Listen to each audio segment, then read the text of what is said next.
আবল তাবল কথাবার্তা বলতে থাকে। আবার আপনার কাছে চিঠিও দিচ্ছে দেখলাম, আর খোলা খোলা চিঠি আর কি।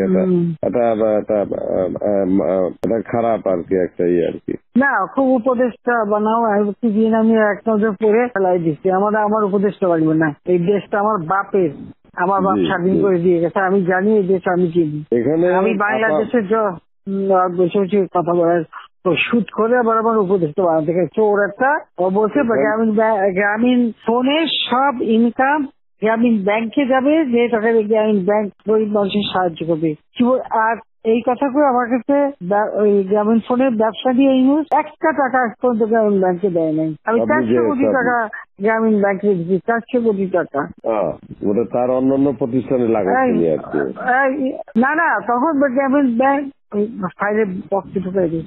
গ্রামীণ ব্যাংক তখন ওই শেষ হয়ে চলে যাচ্ছিল, ওর বদলতে গ্রামীণ ব্যাংক মাঠে বসে গেছিল। ও তো সব ব্যাংকের সব টাকা তো লুচি খেয়ে গেছে। তখন আমি প্রথমে 100 কোটি, তারপর 200 কোটি, তারপর আবার 100 কোটি, এটা 98 সালে দিচ্ছি, চালু রাখছি। তখন এই গ্রামীণ ফোনের ব্যবসা ছিল। এই ব্যবসাটার থেকে যে লাভটা হবে সেই টাকাটা চলে যাবে গ্রামীণ ব্যাংকে, রেগুলার গ্রামীণ ব্যাংকে একটা সোশ্যাল ইনকাম থাকবে।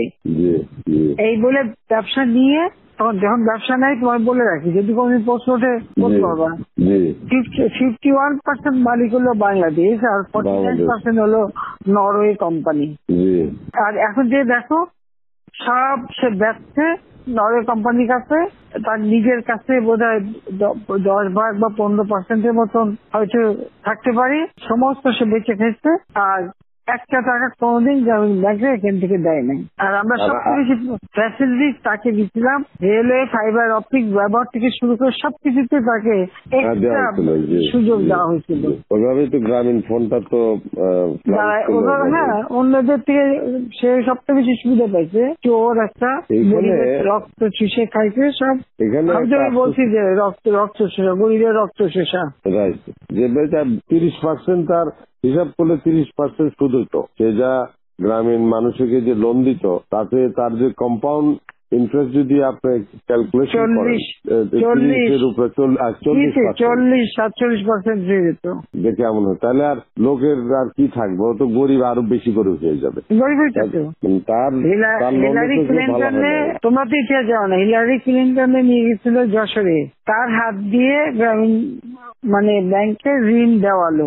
এরপর সেই লোকগুলি সাধারণ গরিব লোক, হরিজন গ্রুপ, তারা ওই এলাকায় আর থাকতেই পারে নাই, কারণ ওই ইন্টারেস্ট দিতে তারা ফকির হয়ে নিজের যে বাড়িঘর ভিটা মাটি তাও কেড়ে নিয়ে গেছে। তারপরে তারা ওই এলাকা থেকে হারাই গেছে। দেন আমি খুঁজছি, একজনের পাশে খাগড়াছড়ি, সেখানে যে এসে কাজ করে খায়, আর একজন বোধহয় নীলফামারী নদী আসবে কোথায়, যে এরা ওই পরিবার